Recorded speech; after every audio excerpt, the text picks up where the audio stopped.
They called it a succession plan. I called it what it really was: a slow, calculated push toward the exit.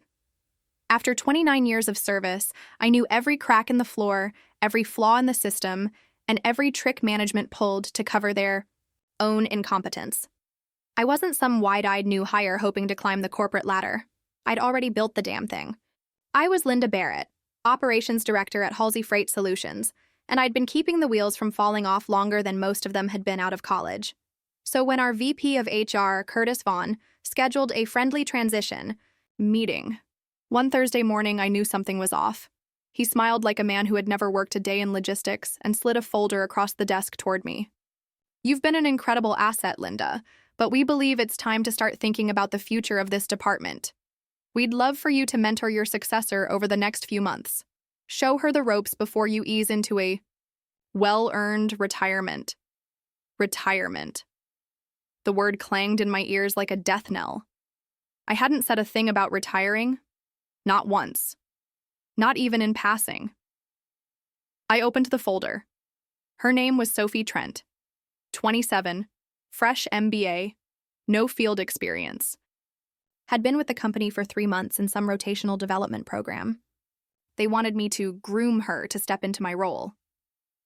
What they really wanted was to extract every piece of knowledge from me before quietly showing me the door. The plan was textbook and sloppy. Curtis thought he was subtle, but I saw through. Him like cheap glass? I nodded slowly, keeping my expression neutral. "Of course. Happy to help with the transition." He relaxed. That was his first mistake. Sophie showed up Monday morning at 9:01, a minute late, but she apologized earnestly, breathless and gripping a notebook like it was her lifeline. "So sorry," she said. "There was a wreck on I-84 and rule number 1, I cut in, pointing at the clock. If you're not 15 minutes early, you're already behind. Welcome to operations." Her cheeks flushed pink. "Got it." I studied her closely. She wasn't arrogant. She wasn't trying to replace me. Hell, she didn't even know she was replacing me. She'd been thrown into the lion's den without a map, just like I had 30 years ago. And just like me, she had something sharp behind those nervous eyes. Not ambition, not yet. But something better. Curiosity. They picked the wrong woman to train her, because I wasn't going to train a puppet. I was going to forge a weapon. Over the next few weeks, I taught Sophie everything. Not the soft, sanitized version they expected me to pass down. I taught her the systems under the systems, the people who really held the operation together, the suppliers who needed personal calls, the shortcuts in the software that saved hours of labor. I introduced her to our warehouse foreman, Big Rick, who only respected people who could carry their own weight and memorize part numbers by heart. She learned fast, asked questions, stayed late, and most importantly, she listened. I also taught her the ugly parts, the paper trails that were intentionally messy, the way our CFO covered missed KPIs by shifting invoices between quarters, the time Curtis approved, hiring freezes while siphoning budget to his pet projects in Oregon. I handed her everything, disguised as departmental context. She absorbed it like a sponge. One night, as we both stayed late reviewing quarterly projections, she looked up and said, "They're not planning to keep you on, are they?" I blinked. "What makes you say that?" "I'm not stupid, Linda. I've seen this before, in my last internship. The VP smiles, tells someone they're too valuable to let go, and then cuts them loose right after training the new hire. It's efficient. Cold, but efficient." I leaned back in my chair and smiled. "You're smarter than you let on," she smirked. "You're training me for something more than just your job, aren't you?" I didn't answer. I didn't need to. That was the moment Sophie Trent became my accomplice. Curtis, meanwhile, kept checking in. "How's Sophie's progress?" "Sharp," I told him. "She'll be ready in no time." He smiled, smug and satisfied. That was mistake number 2. By then, I had already set wheels in motion. Sophie wasn't just learning the mechanics of the job.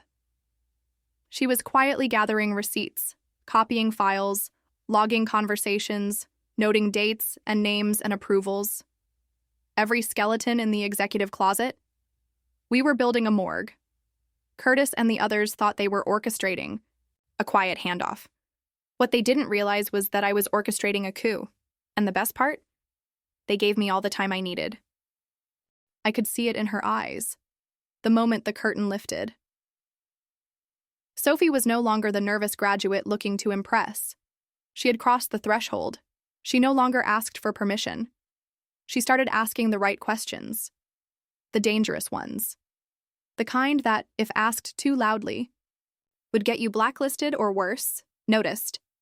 It started with a file. We were reviewing shipment discrepancies from Q2, a standard audit Curtis insisted on for internal transparency. I handed her a manila folder labeled Cross-State Logistics. April-June. Match the invoices to vendor contracts, I told her. If anything doesn't align, flag it. 10 minutes in, she frowned. This one says we paid $78,000 for third-party freight in May, she said, flipping the page. But the contract is capped at $50,000 per quarter. I didn't say a word. I just watched. Sophie kept digging. Same vendor. April is $26,000. June is $31,000. That's a $135,000 total, nearly triple the cap. She looked at me. Is this a mistake? I leaned back in my chair, folded my hands, and asked, do you want the official answer or the real one? She paused, then softly said, the real one. Good, I replied. Then stop thinking like an employee. Start thinking like an auditor. From that day on, she brought me questions I didn't even have to plant. Why does Curtis route budget approvals through his assistant's email instead of using the internal system?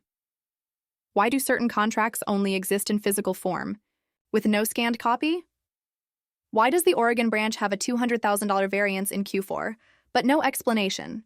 Each time, I let her answer herself, and slowly she stopped reacting with surprise.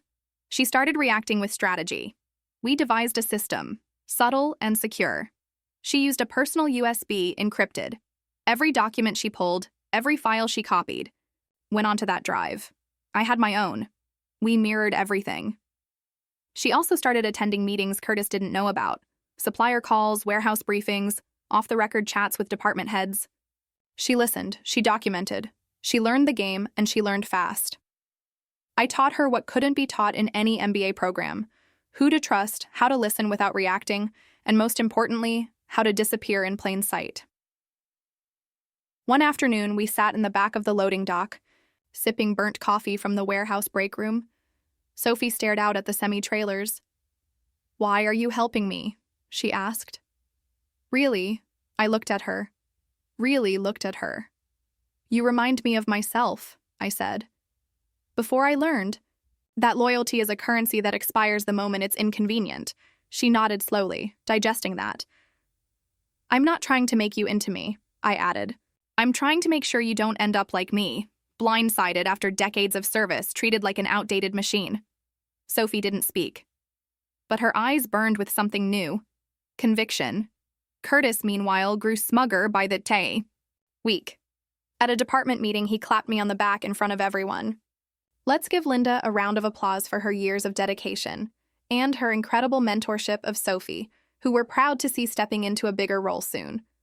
I smiled. I clapped too. So did Sophie. Nobody knew we were planning a funeral for their careers. The next move came sooner than I expected. A week later, Curtis summoned me again. Linda, he said, not bothering with a smile this time. You've done a wonderful job transitioning things. Effective next month, we'll be moving Sophie into a more formal leadership position. You'll shift into a consulting role. Same pay, reduced hours. Translation: step aside, be quiet. Fade out. I pretended to hesitate. Then I nodded. If that's what's best for the company. He relaxed. That was mistake number 3. What he didn't know was that Sophie had already uncovered the 3-shell game he'd been running with. Vendor invoices, rerouting payments through subsidiaries with shell addresses. Or that she'd traced the hiring freeze budget back to his private business venture in Portland. Or that she'd recorded this very meeting. That night, Sophie and I met at a diner halfway between our homes. She brought both USB drives. This is everything, she said. Contracts, emails, spreadsheets, voice memos. Even the slush fund breakdown from the Oregon office. I nodded. We're ready. She tapped her nails against the coffee cup. You ever done something like this before? I smirked. Not on this scale, but I've waited 29 years to see someone like Curtis fall. She smiled. Then let's give him a show. We had the receipts. Now we just needed the right curtain to pull. There's a certain silence in the moment before everything unravels. A stillness. Like the world knows what's coming and holds its breath for impact. That was the week Sophie and I spun our final threads into the web. Curtis thought he'd won. He was already referring to me as a legacy figure in email chains. Told the staff I'd stepped back to enjoy life. I played along, showed up less, smiled more, kept quiet. But behind the scenes, we were louder than ever. Sophie wasn't just observing anymore. She was infiltrating. She'd earned their trust, their meetings, and, most importantly, their access. The first thread we pulled was financial. Using the mirrored USBs, Sophie decrypted a pattern of internal transfers marked Vendor Adjustment, Q2 Review. Every one of them routed through a shell company called Northbridge Solutions, listed under a P.O. box in Salem, Oregon. That company? It didn't exist outside of 2 internal invoices and a shadow line in the ledger, one that mysteriously fed into a campaign donation made by someone with Curtis's exact full name. We didn't accuse. We documented. We found dozens of small overcharges, $2,000 here, $4,500 there, all carefully spread across departments. On their own, easy to ignore. Together, a 6-figure siphon. Sophie cross-referenced them all with audio memos she'd secretly recorded during budget meetings. Sometimes numbers just have to work, Curtis had said, chuckling. Even if they need a little massaging. Then came the HR files. I used my old credentials, still active thanks to lazy IT, to retrieve employee complaints that had mysteriously vanished from internal records. One, from a junior analyst, accused Curtis of repurposing intern projects for personal use. Another mentioned irregular hiring practices. 2 candidates passed over in favor of someone who had no qualifications, but was, according to the complaint, close friends. With the Vaughn family, all swept under the rug, all time-stamped, all backed up. I had to admit, Curtis had been smart. He spread the dirt evenly, never letting one pile get too big. But we were raking the whole yard. The next piece came from Big Rick.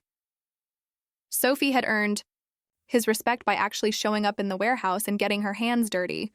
She learned to operate the pallet lifters, memorized route codes, bought the team donuts, not the cheap kind either. So when she asked Rick about a missing shipment that never made it into the Q1 log, he didn't brush her off. That was no accident, he said, pulling a battered folder from a file drawer. I filed the discrepancy and sent it up to management. Never heard back. Inside was a paper trail of missing freight. Items signed out but never received. Driver logs tampered with.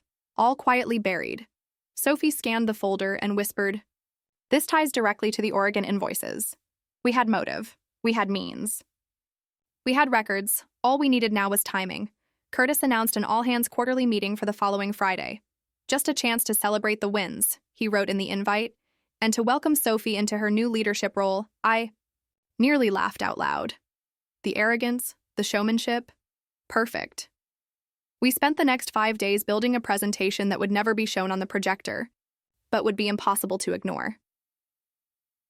We drafted anonymous letters to the board of directors, included documentation, screenshots, voicemails, even a side-by-side of campaign contributions and expense reports. Sophie printed everything onto company letterhead. We bundled the files into a branded USB drive labeled Halsey Freight Internal Ethics Review.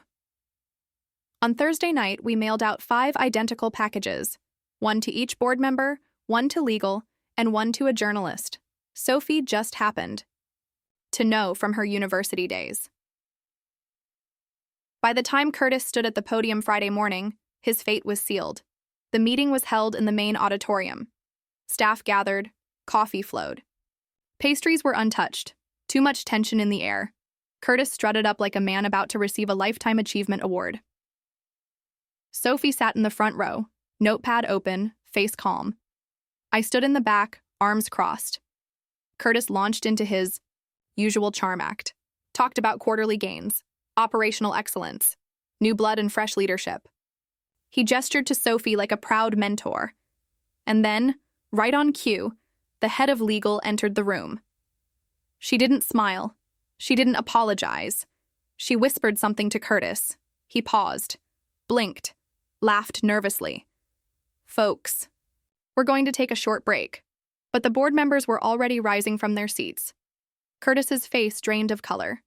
Sophie didn't move. I didn't blink. By Monday, the news had broken. Internal audit uncovers fraud at Halsey. Freight. VP under investigation. Curtis was placed on indefinite leave. Sophie? Promoted, officially this time, not by Curtis, but by the board themselves. They called her a refreshing force of transparency. And me? I wasn't mentioned at all. Just the way I wanted it. Sophie stopped by my office that afternoon. My nameplate was already gone. Just a box of my things and an empty desk. Leaving without a speech? She teased. I already gave it, I said. Just not with words, she grinned. Then held out a small envelope. What's this? I asked. A consulting contract, she said. From me. I raised an eyebrow. You know too much, she said. And I plan to make this place better. You in? I took the envelope, slid it into my purse without opening it. Only if I get to skip the meetings. Sophie laughed. Deal. We didn't hug. We didn't need to. I walked out that day not as someone who'd been replaced, but as someone who'd created a replacement. The system never saw coming.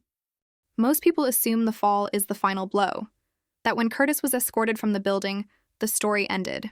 But those people had never worked in corporate America, because the true rot didn't start or end with him. Curtis was just the visible crack in a much deeper fault line. The board had cleaned up the surface, issued statements, posted internal memos about rebuilding trust. Sent fruit baskets to select departments like that would erase 2 decades of dysfunction. But I knew better, and so did Sophie. It began quietly. In her first week officially leading the operations team, Sophie held one-on-one meetings with every department head. Not in her office, not through email, in person. Clipboard in hand. Listening.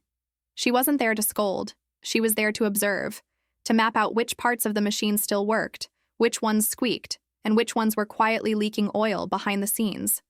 She found out that the procurement lead had been signing off on inflated supplier quotes in exchange for marketing reimbursements. That the transportation manager, a man named Glenn Barger, had struck a backdoor deal with a cousin's company to lease trucks the company didn't actually use. Even worse, HR knew about most of it. And they'd filed it away under the same carpet where my career had once been shoved. Sophie didn't react. She documented. Meanwhile, I remained in the shadows. I didn't take the consulting gig immediately. I let things simmer, just enough for upper management to think I was done playing the game.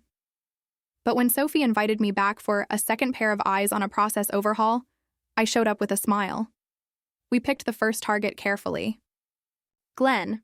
He was charming, slippery. The kind who laughed too loudly in meetings and name-dropped the CEO at lunch. But numbers don't lie. Sophie had traced tens of thousands in logistics expenses to trucks with no registered activity. Empty containers, billed as full hauls. Maintenance costs logged for non-existent vehicles. We confronted him during a routine performance review. At first, he played dumb, then defensive, and then, when Sophie dropped a printed spreadsheet onto the table with route IDs and fuel card logs, he paled. He tried bargaining. I've been here 15 years. Let's not blow this up. Sophie didn't. Blink. I'm offering you one chance, she said. Resign quietly, take your benefits, or this goes straight to legal. He resigned the next morning. No fanfare. No goodbye cake, just an empty desk and a lot of nervous whispers. That was the first domino. Then came legal. A junior associate, one of the few honest ones, tipped us off about an outdated non-disclosure clause being weaponized to silence. Whistleblowers. Dozens of former employees had been paid off, then gagged from ever speaking about internal fraud. Sophie looped in the board's external counsel. 2 weeks later, the company's legal VP stepped down for personal reasons. Another Desk empty. Another problem gone. By the third month, Sophie had replaced or removed half the leadership team. But she didn't do it loudly. No big announcements, just quiet firings, backdated resignations, and in one case, a sudden retirement party with a suspiciously rushed buffet, and through it all, she kept her tone even. Her smile measured, her strategy surgical. She had become exactly what they feared she might be, a leader who couldn't be manipulated. One evening, we sat alone in the break room, just the two of us and the hum of the vending machine. Sophie sipped cold coffee and stared at the whiteboard someone had left half erased. "Do you think we're doing the right thing?" she asked. I looked at her.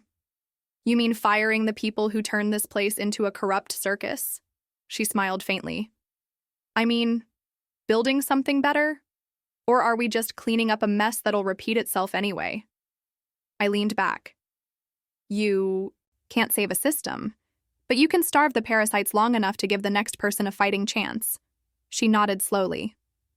"So what happens when they come for me?" I paused. "They won't.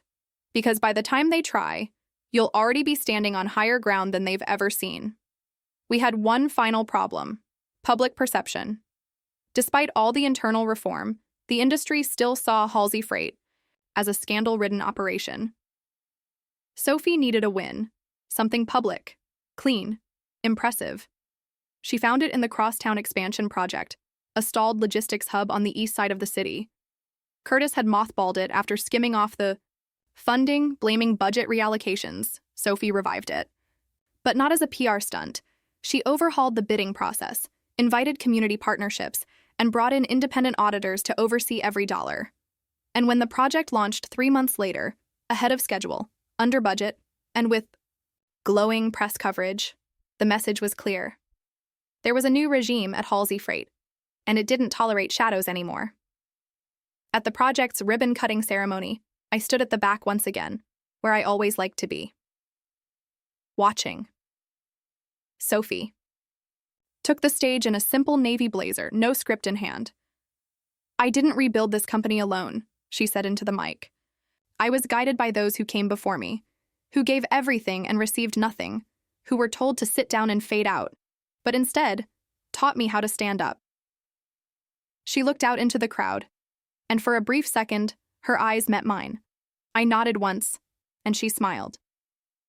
They say history is written by the victors, but in corporate America, history is erased by the survivors and rewritten by the ones who rise from the ashes with a steady voice and a clean slate. Sophie Trent didn't just survive Halsey Freight's collapse. She rebuilt it, and I vanished into the smoke like a magician exiting stage left. No applause, no spotlight, no plaque on the wall. Just the knowledge that I'd left something behind that no one could take credit for, not even Sophie. It's funny how quickly the world forgets who lit the match. A year after Curtis's downfall, you could barely find his name in the company directory. His photo had been scrubbed from past press releases. His legacy initiatives rebranded and quietly absorbed into Sophie's new vision. People whispered that Sophie was exactly what the company needed. They weren't wrong. They just didn't know the cost of becoming that person. She called me one Tuesday morning. "No small talk, no pleasantries. They're offering me a seat on the board," she said. Her voice was steady, but I heard the weight in it. "Of course they are," I replied. 3 years ago, I was rotating through departments hoping to get a full-time offer. Now they're handing me power I didn't ask for." "No," I corrected. "They're handing you power because you proved you could wield it without asking." Silence. Then she asked something I hadn't expected. "Did I become them?" I took a long breath. "No. You became something they never saw coming." Sophie's reign wasn't about vengeance. That was my war. Hers was reconstruction, systemic, methodical, boring to outsiders, brilliant to those who understood the stakes. She implemented transparency mandates, revised procurement workflows, established anonymous whistleblower channels. That actually worked. She promoted from within, people who had been overlooked for years. The forklift operator who coded a smarter tracking system in his spare time, now head of logistics tech. The receptionist who caught invoice fraud while sorting mail, training to be compliance auditor. She didn't play the game. She rewrote the rules. I watched it all from afar. I never returned to full-time consulting, just the occasional call, a document review here, a quiet advisory chat there. The truth is, I didn't want to be seen. Not anymore. I'd played my part, held the match, opened the exit, pointed to the cracks in the ceiling and whispered, "Push!" Now it was her show. One day, I passed by the Halsey Freight building out of curiosity. It looked the same. Brick, glass, modern but cold. But inside, things had changed. There was a new plaque in the lobby. In honor of those who kept the wheels. Turning, no names, no titles, just a quiet nod to the invisible hands. I smiled. I knew who had written that. Weeks later, I received an envelope. Inside was a photo. Me and Sophie, taken candidly in the warehouse break room, coffee in hand, mid-laugh. I hadn't known it existed. On the back, in neat handwriting, she'd written, "Not all mentors wear nameplates." Beneath that, "Thank you for giving me the map." I drew the road. I sat in silence for a long time, holding that photo like it was made of glass. And for the first time in 3 decades, I felt at peace. People often ask what revenge really means. Is it justice? Closure? Winning? For me, it wasn't about taking Curtis down. It wasn't even about keeping my seat at the table. It was about making sure the next person couldn't be pushed off theirs. Because revenge isn't always fire and fury. Sometimes, it's a whisper passed down through strategy, silence, and survival. And sometimes, revenge is simply becoming the kind of ghost that haunts a broken system into changing itself. Months later, I sat alone on my back porch, the early fall wind brushing against my cheeks, a mug of tea cooling in my hands. The world had moved on. The headlines had faded. New faces filled old roles. Even Sophie had started dressing more like the executives she once vowed to outmaneuver. But I wasn't bitter, because I knew the truth. They had tried to bury me with paperwork and politeness, like I was just another aging employee too stuck in her ways to see the future coming. What they didn't realize was I was the future's architect. They handed me the blueprint when they tried to erase me. They gave me the perfect vantage point when they pushed me out. And Sophie? She wasn't just my replacement. She was my legacy wrapped in ambition, sharpened by betrayal and guided by quiet fury. I didn't need a promotion. I didn't need revenge served loud. Just needed to know that the machine would never chew up another woman like me and spit her out without consequence. Now, every time they walk into that building, every decision they make, every dollar they move, they do so under a system I helped rewrite silently, permanently. That's not just revenge, that's victory. In the bottom drawer of my old desk, the one now gathering dust in some storage closet, there's still a small envelope. No stamp, no address. Just one handwritten line. To the next one. I wrote it the night before I submitted my final resignation. Not to send, just to leave behind. A whisper to whoever might one day find themselves standing at the same edge they pushed me toward. In it, I wrote, "If you're reading this, chances are you just left a transition meeting where they smiled and told you you've been invaluable and that it's time to pass the torch. Don't believe them. They don't want you to lead. They want you to leave, and they want you to do it quietly." I didn't write in anger. I wrote in clarity, the kind that only comes after walking through fire and coming out with your soul still intact. I wrote about Sophie, how I chose not to fight, not to beg, but to plant. I planted in her a roadmap, a vision, and a weapon they never thought she'd learn to use. And then I stepped away. I wrote, "If you can't break the wall, become the one who draws the map for whoever climbs it next." I folded the letter and tucked it into a worn file folder labeled Onboarding Notes. Then I walked out. No ceremony, no goodbyes. No one knew about the letter. No one except Sophie. Months later, she called me out of the blue. "I found an old binder in the archives," she said. "There was a letter inside. No signature. But I know it was you." I didn't say anything at first. Then I smiled and said, "Then you found the most important thing." "What's that?" she asked. "That I never needed to be remembered. I only needed you to remember why you're there.